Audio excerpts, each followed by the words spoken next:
Hello, જય શ્રી કૃષ્ણ. મારી ચેનલમાં તમારું સ્વાગત છે. આજની મારી રેસીપી છે ચાસણીવાળા શક્કરપારા.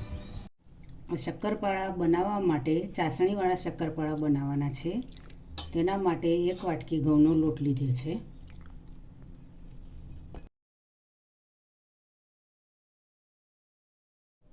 બીજી 1 ચમચી સોજી એડ કરી, 2 ચમચી સોજી એડ કરી, અજમો નાખીશું, જીરું એડ કરીશું, કાળા તલ એડ કરીશું,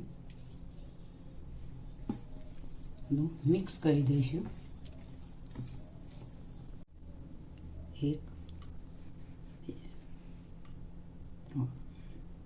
4 ચમચી ઘી એડ કરી બધું મિક્સ કરી દઈશું.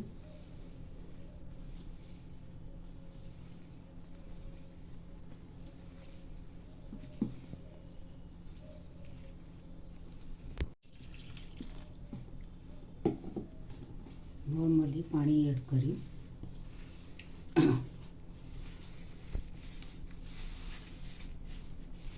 આ રીતે સરસ એવું મસ્ત રીતે લોટ બાંધી દઈશું.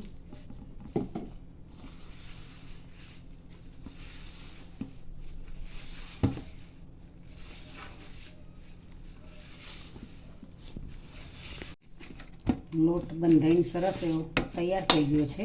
હવે તેને 5 મિનિટ ઢોકી રાખીશું. ચાસણી કરવાની છે. વાટકી ખોડ લેવાની, ત્રીજા ભાગનું એટલું પાણી લેવાનું.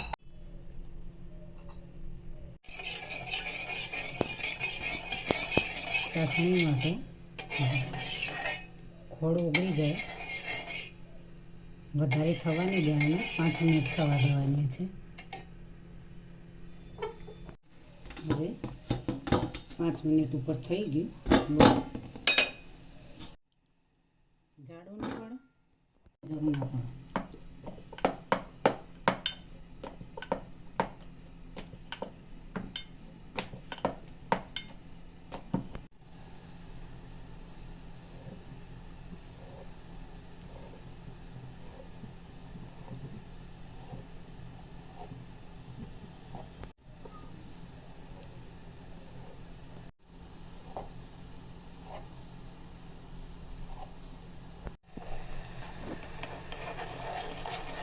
ચાસણી ખોડ ઓગળી ગઈ છે.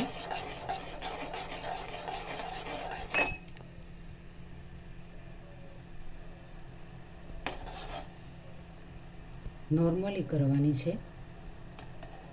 હવે બંધ કરી દઈશું.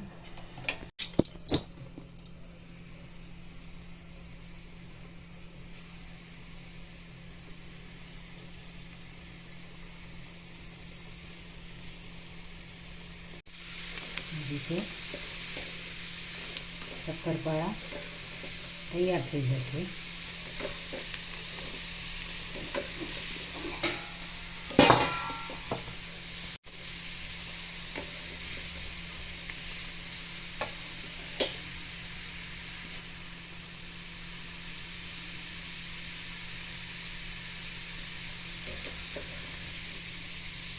તૈયાર થઈ જશે. હવે લઈ લઈશું.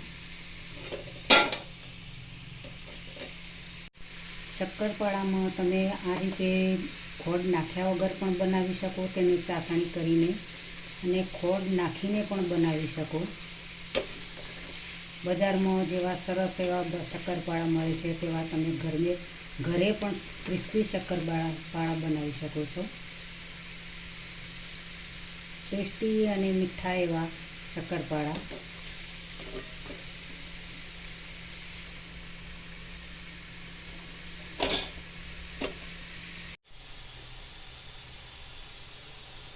મસ્ત એવા કડક શક્કરપારા તૈયાર થઈ ગયા છે.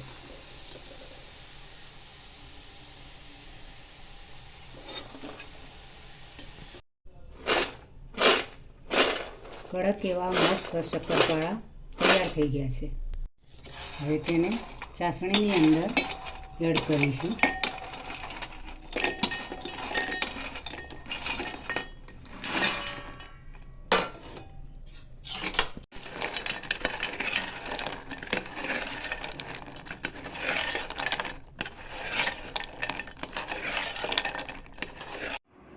સરસ એવા મીઠા કુરકુરે શક્કરપારા, ચાસણીવાળા શક્કરપારા તૈયાર થઈ ગયા છે. તમે આ રીતે ક્રિસ્પી અને કુરકુરે શક્કરપારા સરળતાથી બનાવી શકો છો મિત્રો. ઘરે તમે આસાનીથી બનાવી શકો છો, ઓછા સમયમાં બનાવી શકો છો. ઘરે બાળકોને ખાવા માટે નાસ્તામાં બહાર જવું હોય તો પણ આ રીતે નાસ્તામાં બનાવીને આપી શકો છો. સરસ એવા મીઠા શક્કરપારા, ચાસણીવાળા શક્કરપારા ખાવાની કેવી મજા આવે. અરે સરસ એવા ચાસણીવાળા શક્કરપારા પણ આ રીતે ખણખણાટ અવાજ આપી રહ્યા. એ પણ તમે ચાસણીવાળા પણ બનાવી શકો. તમે અંદર ખોડ નાખીને પણ તમે બનાવી શકો છો. ખોડ ઓગાળીને ખોડ નાખીને પણ અલગથી તમે બનાવી શકો છો. તેને તમે ચા સાથે પણ પી શકો છો. તો મિત્રો, આજની રેસીપી તમને જરૂરથી મારી ગમી હશે. મારી ચેનલને સબસ્ક્રાઈબ કરજો, મારા વિડીયોને લાઈક કરજો, શેર કરજો, બને તો કોમેન્ટ કરજો.